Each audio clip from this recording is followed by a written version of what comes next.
পরিস্থিতি এমন একটা পর্যায়ে গিয়ে ঠেকেছে যে আমার পক্ষে ঢাকায় থাকা একদমই সম্ভব হলো না। তাই তো এত রাতেই ব্যাগপত্র গুছিয়ে ঢাকা ছেড়ে চলে যাচ্ছি। আসসালামু আলাইকুম। এই ভিডিওটা ছিল 24শে জুলাই। দেশের পরিস্থিতি তখন ভীষণ খারাপ ছিল। চারদিকে এত খারাপ সংবাদ পাচ্ছিলাম।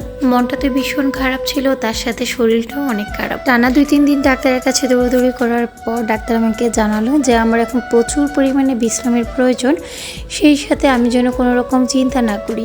কিন্তু পরিস্থিতি এতটা পর্যায়ে খারাপ ছিল, চিন্তা না করে আর কী করব। এদিকে নেট ছিল বন্ধ, কারোর সাথে কোনো যোগাযোগ করতে পারছিলাম না, নিজের সব রকম কাজ বন্ধ ছিল। তাই চরম প্রকারে ডিপ্রেশনে চলে গিয়েছি। আমার কাছে মনে হচ্ছিল আমি যেন বন্দি জীবন পার করছি, আর এই বন্দি জীবন থেকে বের না হলে আমি সুস্থও হব না।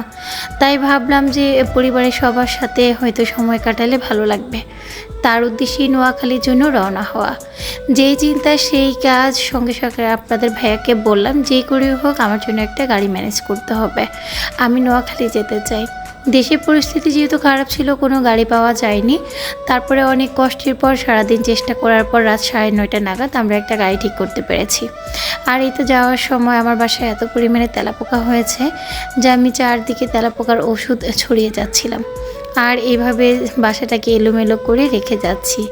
যেহেতু হঠাৎ প্ল্যান ছিল, কোনোভাবে বাসাটা গুছিয়ে নিতে পারিনি।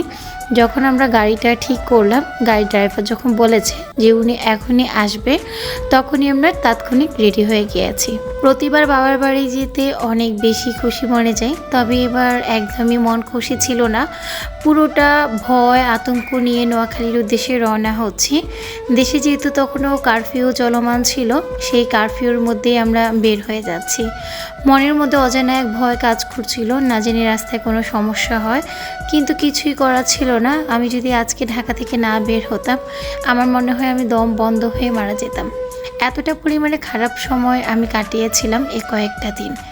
যাই হোক, অবশেষে ব্যাগপত্র নিয়ে গাড়িতে উঠে বসেছি। আমার বাড়ি যাওয়ার সময় আসলে জানতাম না যে কতদিন থাকবো বা কয়দিনের ছুটিতে আমি যাচ্ছি। আমার কাছে কেন জানি মনে হচ্ছিল যতদিন পর্যন্ত না পরিস্থিতি ঠিক হবে, যতদিন পর্যন্ত না দেশের শান্তি ফিরে আসবে, ততদিন পর্যন্ত আমি ঢাকায় ফিরবো না। কারণ আমার কাছে মনে হচ্ছে ঢাকায় আসলে সেই আবার আমার দম বন্ধ করার পরিস্থিতি সৃষ্টি হবে।